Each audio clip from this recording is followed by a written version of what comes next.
Hello students, आज हम discuss करने जा रहे हैं proton neutron hypothesis. Last time हमने बेसिक इंट्रोडक्शन की थी न्यूक्लियर फिजिक्स की और प्रोटॉन इलेक्ट्रॉन हाइपोथेसिस को डिस्कस किया था। और ये आपको बताया था कि proton electron hypothesis was considered before 1930।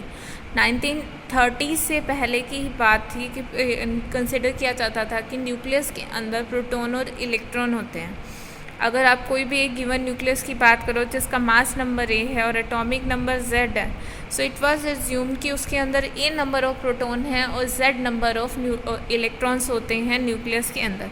But बहुत सारे डिस्क्रिपेंसीज आ गई थी जो कि हमने डिस्कस की थी, जिसको प्रोटॉन इलेक्ट्रॉन हाइपोथेसिस बता नहीं पाई थी, तो उस वजह से वो डिस्कार्ड कर दी गई थी। उसके बाद 1932 में न्यूट्रॉन की डिस्कवरी हुई थी और न्यूट्रॉन की डिस्कवरी चैडविक ने की थी। और उसके बाद ये नई थ्योरी आई जिसके अकॉर्डिंग, जिसको हम प्रोटॉन न्यूट्रॉन हाइपोथेसिस कहते हैं।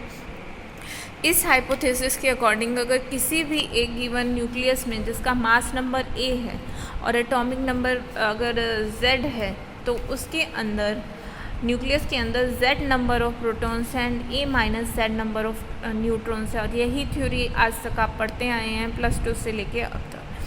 अब क्योंकि एटम जो है as an whole electrically neutral होता है, तो उसके न्यूक्लियस के अंदर तो हमारे पास z नंबर ऑफ प्रोटॉन है जिन पे +1 यूनिट ऑफ पॉजिटिव चार्ज होता है। सो उसके आउटसाइड में z नंबर ऑफ इलेक्ट्रॉन होते हैं और एटम कम्प्लीटली न्यूट्रल हो गया। इस थ्योरी ने जो भी सारे डिस्क्रिपेंसीज थी उन सबको रिजॉल्व कर लिया था। First discrepancy was wave mechanical consideration, जिसको हमने वहाँ पे डी ब्रॉगली वेव इस फॉर्म में भी लिखा होगा। वेव मैकेनिकल कंसिडरेशन की अगर हम बात करते हैं, रेडियस ऑफ न्यूक्लियस हमने बताई थी last time that it was of the order of 10⁻⁻14 meter, और ये रदरफोर्ड बैक स्कैटरिंग एक्सपेरिमेंट से इसका एस्टिमेट आ गया था। और अगर अनसर्टेनिटी पोजीशन की बात करें, अब यहाँ पे अनसर्टेनिटी आ गई है आप लोगों की इस सेमेस्टर में क्वांटम मैकेनिक्स आएगी। सो वहाँ पे आप ये डीप में पढ़ेंगे कि अनसर्टेनिटी क्या होती है। एंड कुछ लोग शायद आप जानते भी होंगे हाइजेनबर्ग अनसर्टेनिटी प्रिंसिपल के बारे में।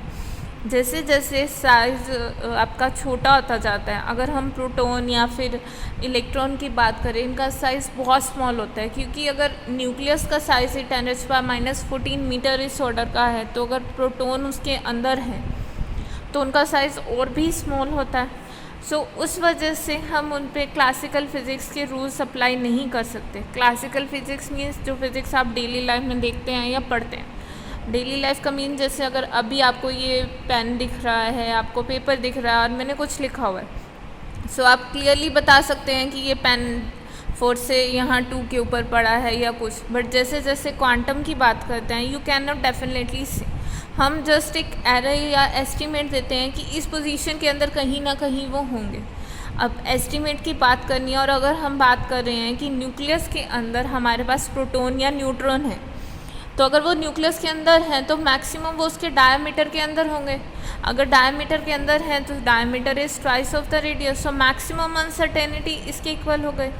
और हाइजेनबर्ग अनसर्टेनिटी प्रिंसिपल से आप मैक्सिमम अनसर्टेनिटी इन मोमेंटम निकालेंगे, तो that is equals to h cut over delta x. Delta x is uncertainty in position. So जब ये वैल्यू सब्सटीट्यूट करेंगे, you will get this 0.527 into 10⁻20 kilogram पर मीटर पर second. देखिए कितना स्मॉल मास की बात हो रही है। और इसको अगर आप दूसरी टर्म्स में बात करें, दिस इज जूल सेकेंड पर मीटर एयर मास। और अगर मैग्नीट्यूड की बात करें, magnitude of total momentum p of the proton must be of the order of, proton का मैंने यहाँ इसलिए लिखा है क्योंकि प्रोटॉन और न्यूट्रॉन का मास ऑलमोस्ट सेम होता है, बस न्यूट्रॉन पे चार्ज नहीं होता। और कलेक्टिवली आप दोनों को न्यूक्लियर फिजिक्स में हम न्यूक्लियॉन बोल देते हैं। ऐसा क्यों बोलते हैं ये आगे डिस्कस करेंगे। सो डेल्टा पी मैक्सिमम, अगर हम कैलकुलेशन पर्पस से अनसर्टेनिटी जो है मैक्सिमम, उसको हम मोमेंटम के इक्वल ले लेते हैं कि टोटल मोमेंटम मस्ट भी इस ऑर्डर का होगा, इससे ज़्यादा तो नहीं होगा। और इसकी वैल्यू 10⁻⁻20 है। और एनर्जी अगर आप यहाँ से कैलकुलेशन करेंगे, ये रिलेटिविस्टिक फार्मूला होता है, energy is equal to √P² C² + m² C⁻⁴। P is momentum, C is speed of light, M is the mass of any particle. और ये कैलकुलेशन करके आपके पास आता है 940 MeV। ये वैल्यू स्लाइटली ग्रेटर है रेस्ट मास ऑफ प्रोटॉन या फिर न्यूट्रॉन जो कि 938 MeV होता है। सो दोनों की कंपैरेबल वैल्यू शो करती हैं कि प्रोटॉन और न्यूट्रॉन न्यूक्लियस के अंदर रिजाइड कर सकते हैं। लास्ट टाइम आपने ध्यान दिया हो, हमने E को E=P/C लिखा था, जबकि यहाँ पे ये टर्म इंक्लूड की है।